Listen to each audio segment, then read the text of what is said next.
Hey everyone, so in this video, we are going to be using this heating curve to answer questions about energy and phase change. So we're getting exactly down to what we need to have for this skill right here. Let's just jump into our first question. It says, what state is the substance in at 80 degrees Celsius? So you have to be really careful and make sure you look at the correct axis here, because we have an 80 on the x-axis and on the y-axis. So we're trying to find the state at 80 degrees Celsius, so that's a temperature.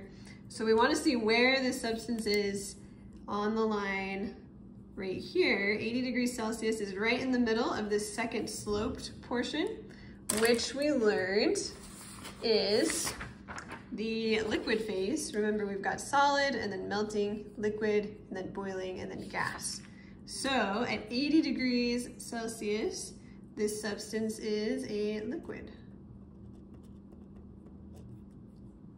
Okay, the next question is, how many kilojoules of energy are needed to raise the temperature of a solid sample of the substance from 40 degrees Celsius to 60 degrees Celsius?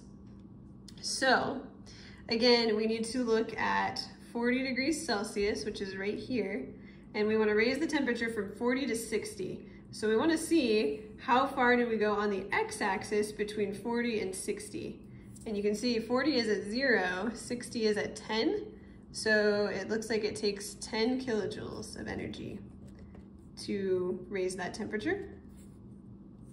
The next question is, how many kilojoules of energy are needed to boil all of the liquid if it starts at 120 degrees Celsius? So we gotta remember 120 degrees Celsius. Here is our liquid at 120 degrees Celsius. Right here is where all of the substance is a liquid, and then as we go across this horizontal line, some of the substance is going to turn into a gas. So if we're trying to find the kilojoules of energy needed to boil all of the liquid, we want to find the energy that it takes to get from here to here. And again, we're starting here, not here, because it says the liquid is starting at 120 degrees Celsius. And the reason we know to start at the beginning of this line is because we're assuming that it's all liquid at this point. So the point where all of the liquid is 120 degrees Celsius is here. We go from 50 kilojoules to 80 kilojoules to get across this boiling phase change. So 80 minus 50 is 30. So it takes 30 kilojoules to boil this substance. Now, how many kilojoules of energy must be removed to freeze all of the liquid if it starts at 60 degrees Celsius? Okay, again, we need to figure out where freezing would happen. So freezing would happen if we're going backwards down the curve. So here we'd have gas, and we'd have condensing, liquid, and then freezing. So we want to freeze all of the liquid. It's starting at 60 degrees Celsius. So a liquid at 60 degrees Celsius is right here. So again, we're trying to find the energy that would be removed to freeze it. So that would be the energy that we lose from here to here. So we would need to do 30 minus 10, which is 20 kilojoules.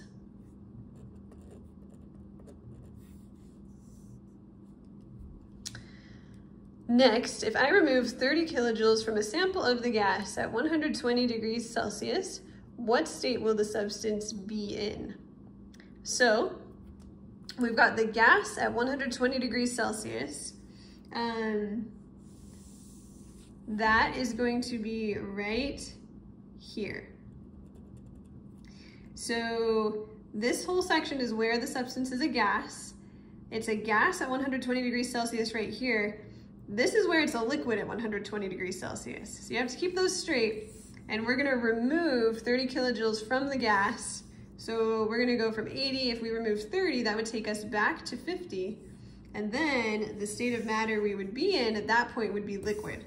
So if we remove 30 kilojoules, we basically go from gas to liquid. We basically condense all of it.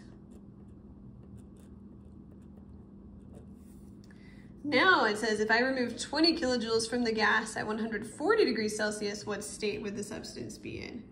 So now we've got the gas at 140 degrees Celsius, and if we remove 20, so if we go from 100 to 80 kilojoules, we'd get down to here, that's still a gas. That's a gas right at its condensing point, but it's still a gas. So the answer would be a gas.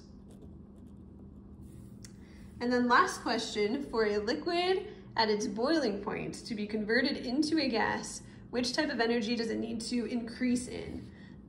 So for this part, we need to remember what we learned in a different video, which is that during the phase changes, the flat parts, potential energy increases, and during the sloped parts, where we're not doing a phase change, kinetic energy increases. So this is talking about a phase change. We're trying to convert a liquid into a gas. So that would mean we'd need to increase in potential energy because we're doing a phase change. And those are some examples of how you can use a heating curve to answer questions about energy and phase change.